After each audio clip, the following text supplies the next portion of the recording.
warahmatullahi wabarakatuh dan selamat siang. Halo teman-teman semuanya, perkenalkan nama saya Karina Putri Prasetyawan dengan NIM 256151033. Saya salah satu mahasiswi Politeknik Negeri Samarinda, jurusan Teknologi Informasi, program studi D3 Teknik Informatika. Pada kesempatan kali ini, saya akan mempresentasikan proyek aplikasi yang telah saya buat, yaitu aplikasi kas warga perumahan Borneo Mukti 2 berbasis Python dan MySQL. Lanjut memasuki presentasinya. Baik teman-teman, di sini saya ingin menjelaskan latar belakang mengapa saya membuat aplikasi kas warga perumahan Borneo Mukti 2 ini dengan berbasis Python dan MySQL. Karena pengelolaan kas warga di lingkungan perumahan saya masih banyak dilakukan secara manual, sehingga sering menyebabkan data sulit dicari, rawan hilang, dan kurang rapi. Selain itu, proses pencatatan pembayaran warga membutuhkan waktu yang cukup lama karena harus menulis dan memeriksa data satu persatu. Maka dari itu, terciptanya aplikasi ini untuk mempermudah pengurus dalam mengelola data kas warga secara cepat dan rapi. Aplikasi ini dibuat agar proses pencatatan pembayaran kas dapat dilakukan secara otomatis menggunakan database MySQL sehingga data lebih aman dan mudah dicari. Halo semuanya, pada program ini saya menggunakan beberapa library pendukung, yaitu yang pertama ada Tkinter yang digunakan untuk membuat tampilan aplikasi atau GUI. Kemudian ada TKK dan Messagebox untuk mempercantik tampilan serta menampilkan pesan kepada pengguna. Selanjutnya saya menggunakan MySQL Connector untuk menghubungkan aplikasi dengan database MySQL. Dan yang terakhir ada datetime yang nantinya digunakan untuk mengambil data tanggal dan waktu secara otomatis. Selanjutnya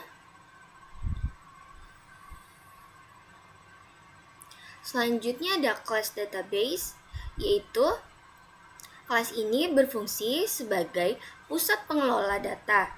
Jadi, semua proses yang berhubungan dengan database seperti menambah, mengubah, menghapus, dan mencari data akan dilakukan di dalam kelas ini.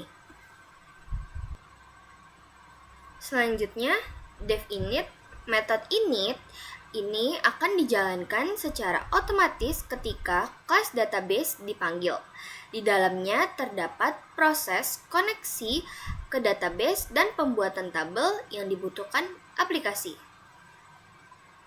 Selanjutnya, yang ini. Pada bagian ini, aplikasi melakukan koneksi ke MySQL yang ada di komputer lokal. Saya menggunakan user root dengan password kosong karena database dijalankan melalui XAMPP di localhost. Lalu selanjutnya, yang ini. Setelah koneksi berhasil dibuat, saya membuat kursor. Kursor ini bisa diibaratkan sebagai alat komunikasi antara Python dan MySQL untuk menjalankan berbagai perintah SQL. Lalu selanjutnya, self kursor ini, create database yang ini. Di sini program akan mengecek apakah database bernama DB Uang Kas Warga sudah tersedia atau belum. Jika belum ada, maka database akan dibuat secara otomatis sehingga pengguna tidak perlu membuatnya secara manual. Lalu, setelah database-nya dibuat, program langsung mengaktifkan database tersebut agar seluruh data kas yang dikelola nantinya tersimpan pada database yang benar. Lalu lanjut,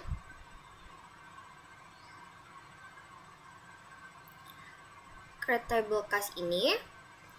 Tabel ini digunakan untuk menyimpan seluruh data pembayaran kas warga. Di dalamnya terdapat kolom ID, tanggal, jam, nama, blok, dan nominal pembayaran. Lalu selanjutnya kita masuk ke dev tambah data. Fungsi berikutnya ini adalah tambah data. Fungsi ini digunakan ketika pengguna menginput data kas baru. Data seperti tanggal, jam, nama warga, blok rumah, dan nominal pembayaran akan disimpan ke dalam database. Lalu, insert into kas digunakan memasukkan data baru ke dalam tabel kas. Jadi, setiap kali tombol simpan ditekan, data akan masuk ke dalam database melalui perintah ini.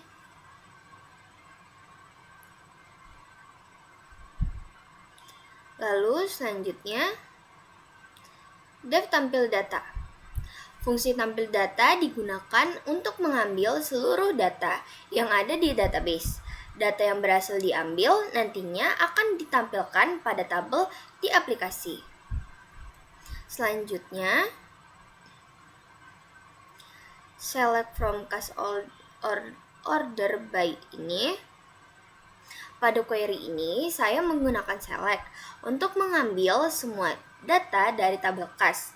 Kemudian, data diurutkan berdasarkan ID secara menurun atau sehingga data terbaru akan tampil paling atas. Selanjutnya, fungsi update data. Jika terdapat kesalahan data atau ada perubahan informasi, maka fungsi update data akan digunakan. Fungsi ini memungkinkan pengguna mengubah data yang sudah tersimpan sebelumnya. Lalu selanjutnya,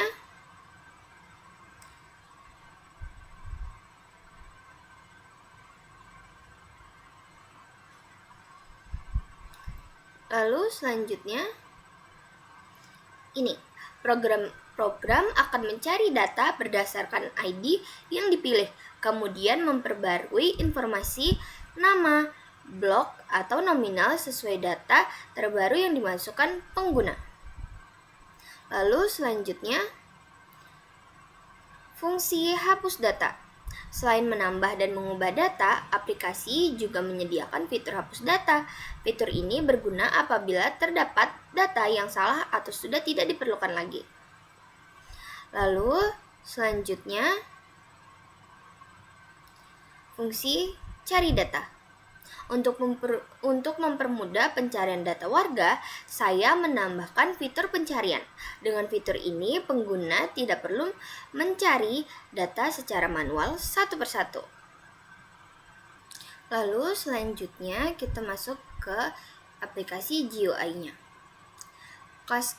Kas warga, pada bagian ini saya membuat sebuah kelas bernama kas warga. Kelas ini berfungsi untuk mengatur seluruh tampilan aplikasi sekaligus menghubungkan GUI dengan database yang sudah dibuat sebelumnya. Lalu lanjut, pada bagian ini, metode init akan dijalankan pertama kali saat aplikasi dibuka. Pada bagian ini, saya mengatur judul aplikasi, ukuran jendela, serta warna latar belakang aplikasi. Selanjutnya, saya menghubungkan aplikasi dengan database melalui objek database. Kemudian, program memanggil fungsi untuk membuat tampilan, menampilkan data, dan menjalankan jam secara otomatis. Lalu, selanjutnya,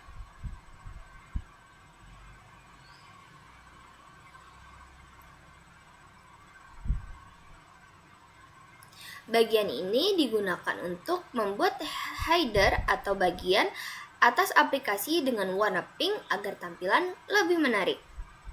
Selanjutnya, pada bagian ini,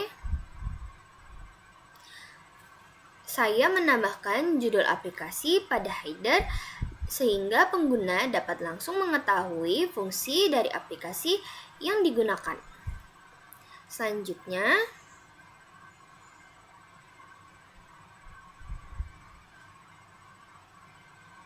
frame ini digunakan sebagai wadah untuk seluruh komponen input seperti tanggal, nama, blok, dan nominal pembayaran kas. Lalu, selanjutnya,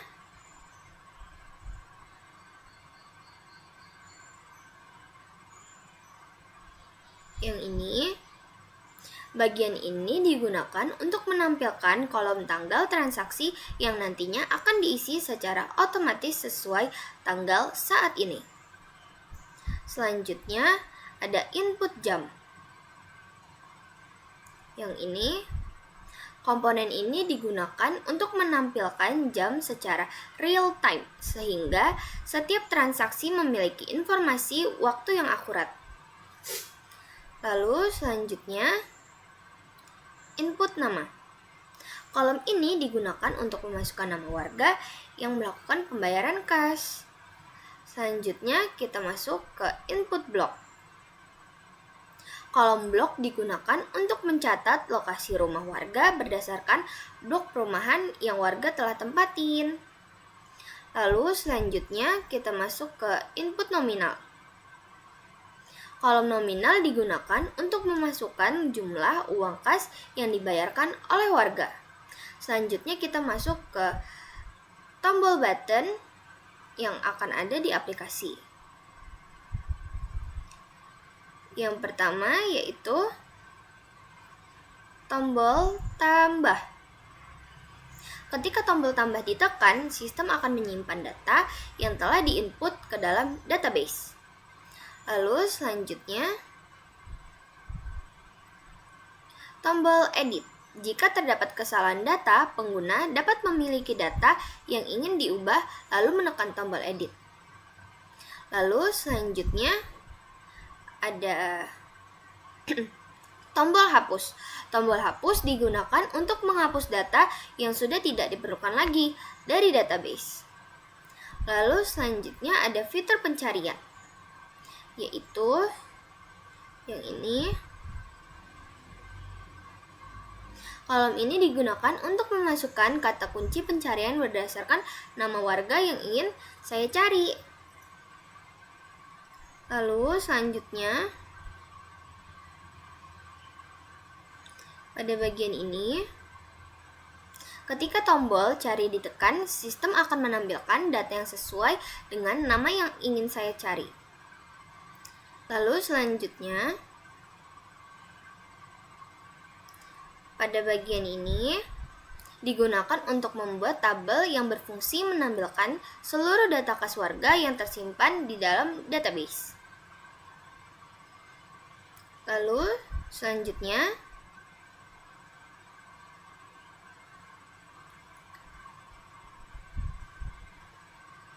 pada bagian ini,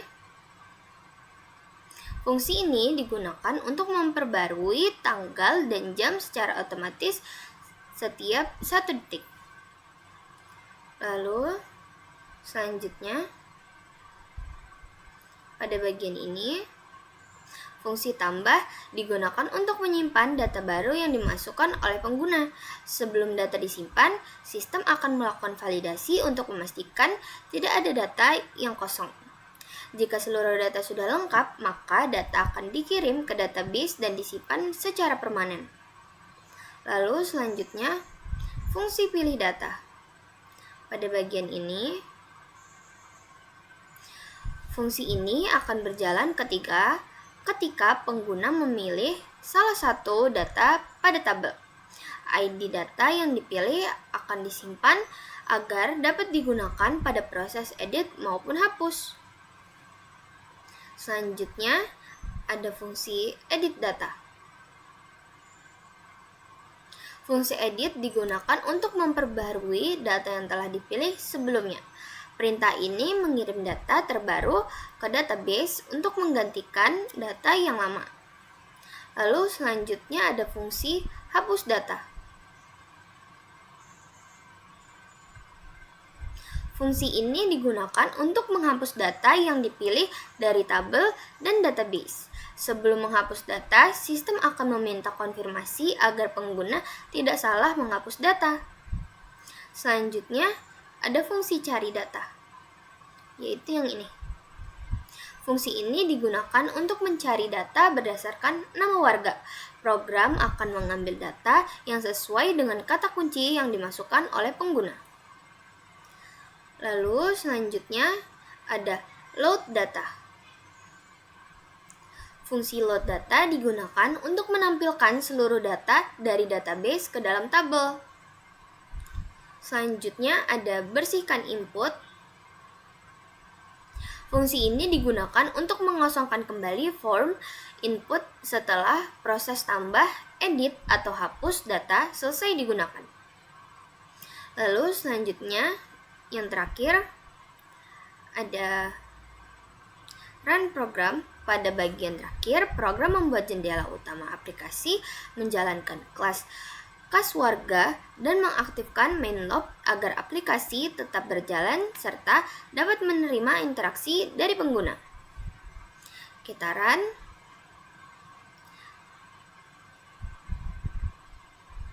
Tampilan aplikasi akan menjadi seperti ini. Misalnya saya ingin menambah nama, yaitu nama Yeyen.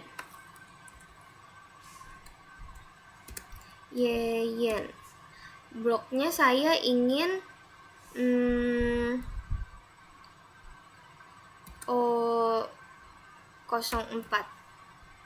Nominalnya saya ingin masukkan 60.000. Saya klik button tambah, maka akan muncul tulisan data berhasil ditambahkan. Nah, di sini data Yeyen sudah masuk ke dalam aplikasi. Jika kita ingin melihat MySQL-nya juga bisa.